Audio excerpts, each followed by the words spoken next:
Hello, sports fan. This is Stephen Hill for Sports Choice Plus. I'm bringing you a very special breakdown. I'm going to be covering what will the Jacksonville Jaguars do with the number 5th overall pick. Before I get right into that, I want to make sure you're subscribed to the YouTube channel so you get all the updates and all the breakdowns. Without further ado, let's get right into it. Looking at the Jacksonville Jaguars, they have a lot at play for them for this year. When you're looking at it, they have a brand new head coach. A brand new head coach that not only had Tampa ringing offensively, but with their use of Bucky Irvin in that offense, along with Baker Mayfield, they were able to not only put up massive points. Coach Cohen not only developed a tier offensively for them, but he gave them an identity.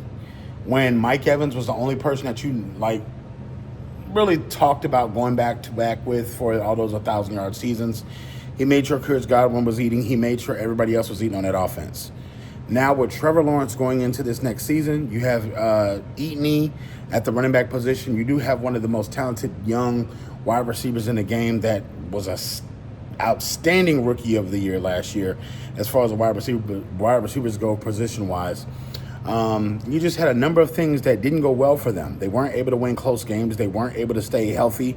And they had a lot on the injury side that not only compacted them, but made sure that a lot of their starters weren't available to have cohesion as the season started. That snowballed into a lot of things. They weren't able to win, games that they were supposed to win.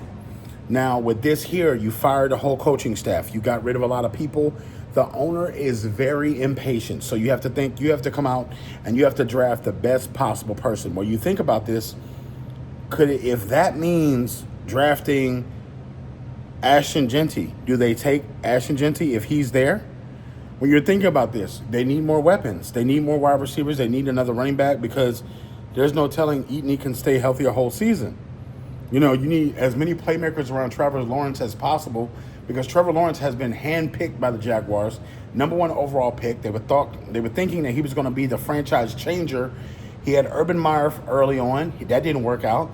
And you think about Coach Dougie P, and now he's here. So he has to find his offensive identity.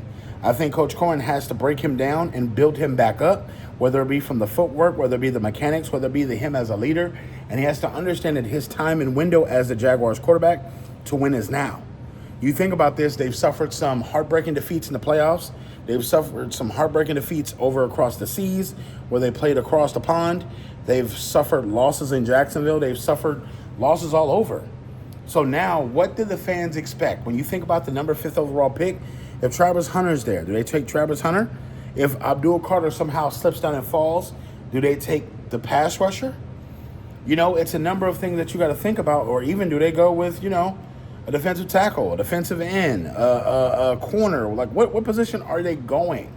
So I don't know exactly, but I think that overall they should draft for the best overall pick that's on the board. At number 5, you're probably not going to get a quarterback. You're not looking for one. So you got to think, if Genty's there, do I take a risk there and get a generational talent? What if Travis Hunter somehow is still on the board? Do you go for him? Those would be my 2 picks. If you had a chance to get Travis Hunter, I obviously go him first because having somebody that could play the cornerback position dynamically and also playing wide receiver position, that's definitely something crazy. And I think that you wouldn't find too many more guys that are doing that nowadays. That would be special. I would take them. Or Ashton Genty.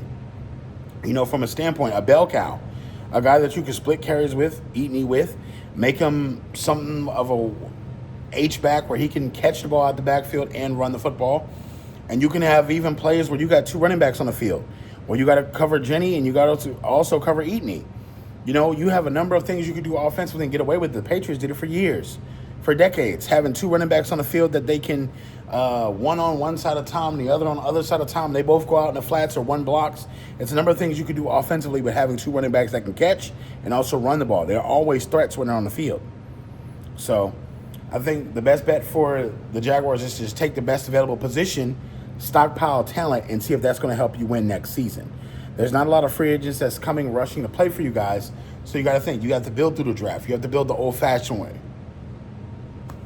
unless you just want to overpay people in free agency. So are you Jacksonville Jaguars fans? What do you think? Get in the comment section. Do you think you should go in the draft and get a corner that plays wide receiver? Do you think you should get a running back? What should you get? Definitely check out Sports Choice Plus for all the breakdowns and all the updates. And we'll see you on the very next video.